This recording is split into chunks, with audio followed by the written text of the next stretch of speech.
بیا هم د قرین ولسته بلنه ورکوو د خامسې درجې څخه محترم دارالله صاحب ته تاسو د دریځه پرې تشریف راوړي او موږ تاسو ته خپله ذکر شوې موضوع وړاندې کړي. محترم دارالله. الحمد لله الذي نور قلوب المؤمنين بنور الإيمان وشرح صدور العارفين بانشراح الإيقان، والصلاة والسلام على رسوله محمد سيد المرسلين وعلى آله وأصحابه أجمعين. أما بعد، فأعوذ بالله من الشيطان الرجيم. بسم الله الرحمن الرحيم.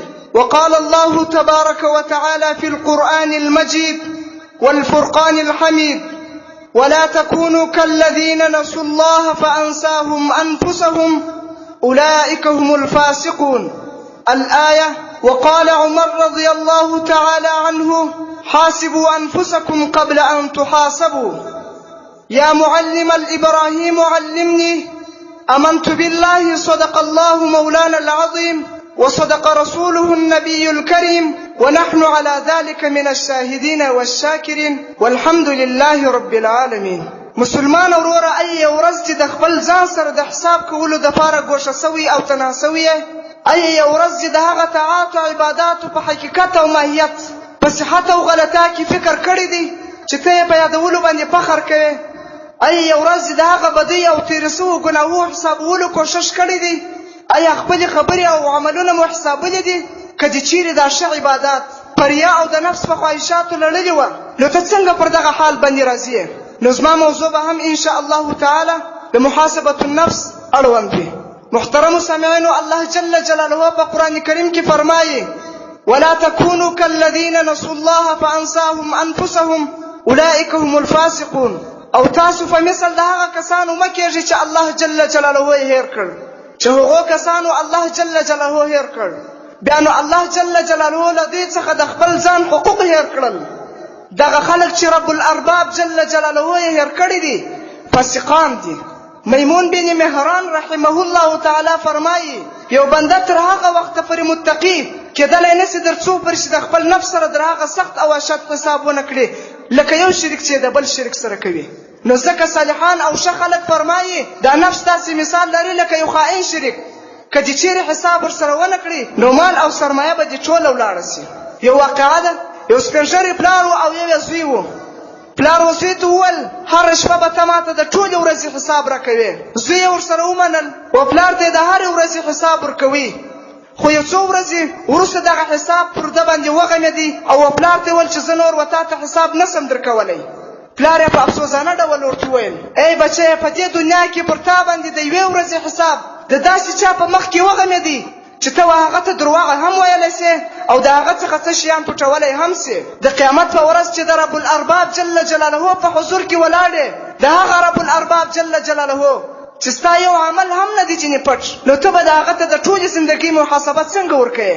نو ځکه حسن بصري رحمه الله تعالی فرمایي: د قیامت په ورځ به پر هغه قوم باندې حساب سپک او اسانه وي چې په دې دنیا کې خپله زندګي په محاسبې سره تېره کړې وي، او د قیامت په ورځ به پر هغه قوم باندې حساب سخت او دروند وي چې په دې دنیا کې خپله زندګي بې له محاسبې تېره کړې وي. محترمو سامعینو، آیا یو داسې اعمال شته چې انسان و محاسبة النفس ته متوجه کوي؟ بلکې هو داسې اعمال شته.